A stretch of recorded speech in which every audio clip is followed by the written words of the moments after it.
Your source for news. We begin by following up on our top story from yesterday. Authorities have now confirmed the names of 3 MSU Northern students stabbed over the weekend in what police are calling a random attack. 20-year-old Alicia Schneed, 19-year-old Sam Mix, and 19-year-old Taylor Woolman were all stabbed multiple times early Saturday morning in Havre when an intruder entered the apartment where they live. All 3 victims were flown to Benefice Hospital in Great Falls by Mercy Flight helicopter.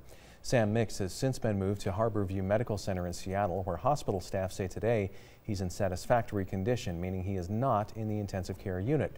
The condition of the other 2 victims is unknown at this time. A GoFundMe account for all 3 has raised nearly $7,000 in the past 2 days. The goal is to raise $100,000 to help cover medical expenses. According to court documents, around 4:30 in the morning on Saturday, Havre police officers responded to an apartment at 1018 11th Street West for a report of a woman who had been stabbed. When officers arrived, they found Mix and Woolman unconscious with multiple stab wounds. The 3rd victim, Schneed, had gone to a neighbor's to call for help. According to court documents, one of the victims thought there was a noise at the door to her bedroom. When the victim checked, nothing was found. The victim later went into the laundry room and came face to face with the suspect, who reportedly hit her in the face and stabbed her as she attempted to flee. Then the attacker allegedly turned on the other 2 roommates. 17-year-old Justice Lawrence Brown was arrested shortly after the attacks as a person of interest.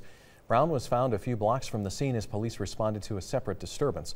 According to court documents, Brown was covered in blood and matched suspect descriptions given by a victim.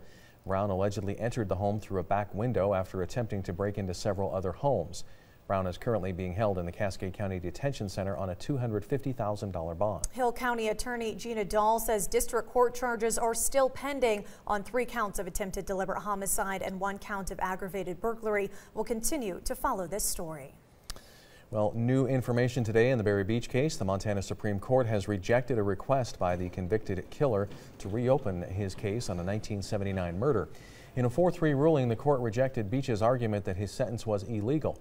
Beach's lawyers pointed to a U.S. Supreme Court case that barred life without parole for juveniles. Beach was 17 at the time of the crime, but the High Court said Beach's sentence was finalized 28 years before that Supreme Court decision, and that ruling would still allow his current sentence of 100 years without parole. Beach has denied the murder of Kimberly Neese, although he did not contest the conviction in his appeal. It's been a stormy afternoon around Great Falls. Right now, you're looking at the U.S. Bank iCam. Severe weather is not expected this evening, but our team of meteorologists is monitoring the radar closely. So let's get a check-in with meteorologist Mike Rollins for the latest. Right now, we're tracking showers and numerous thunderstorms that are approaching Great Falls at this time. No severe weather out there, but I have gotten a couple of reports of some smaller hail near Landusky within the last half hour or so. Let's get you to the radar right now as we look off toward the west and also to the south and west of Great Falls. Numerous showers and storms that are moving through. I'll throw this into motion over the last hour, and you can see these showers and storms are moving toward the north and east. Now, the cold front has already made it through Great Falls, so we're not looking at any more rain out there as we get into, or at least I should say, we're not looking at severe weather because that front has already moved through. You can see the cooler air that's starting to arrive. It's now 63 in Helena, 70 still here in Great Falls, but it's close to 80 in our eastern counties. This evening, numerous showers and storms, a stormy evening, and some of the storms will produce some heavy rain, gusty winds, and small hail. Temperatures getting cooler as we head into the overnight hours. I'll show you when the storms move out and just how cool it will be for the rest of the week in Storm Tracker weather. Thanks, Mike. We'll see you then. Ballots have been sent out and they're now expected back in today. 2 notable school races taking place are Great Falls Public School District and Vaughn School in Great Falls. The races between candidates Bob Moretti and write-in Barbara Going.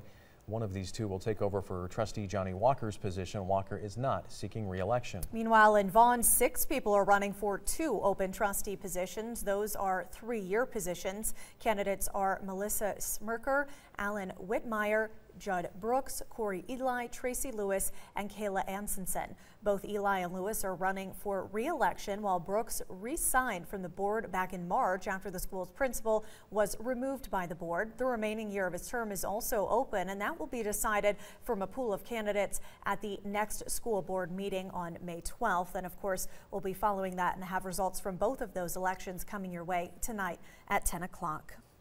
The 2015 legislature is over, but several bills still face the possibility of a veto from Governor Bullock. Among the vetoes this week, a bill that would have set up a task force to study the management of federal and state lands. House Bill 496 would have appropriated $35,000 for the effort. The bill started out calling for a study of the transfer of federal lands to the state.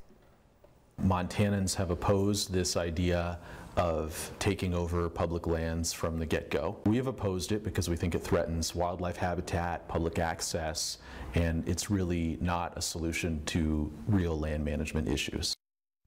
Bullock has also vetoed bills that would have let guns on college campuses and allowed concealed carry in most places without a permit. He also vetoed 3 tax cuts and a bill to require county commissions to approve of bison relocation.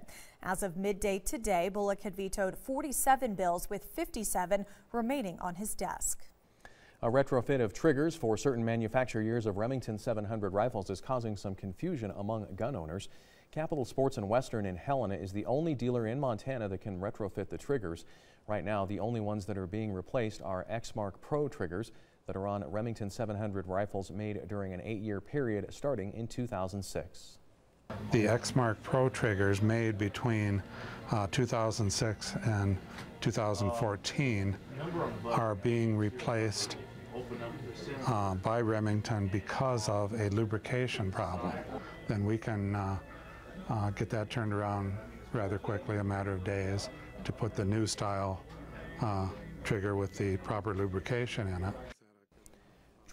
Trigger replacement is optional. A second retrofit on another type of trigger on earlier models dating between 1962 and 2005 is not yet underway. It's expected to begin later this year.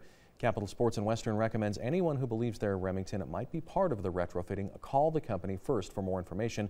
Now, you'll need your rifle's serial number. We've put Remington's number and website on KRTV.com.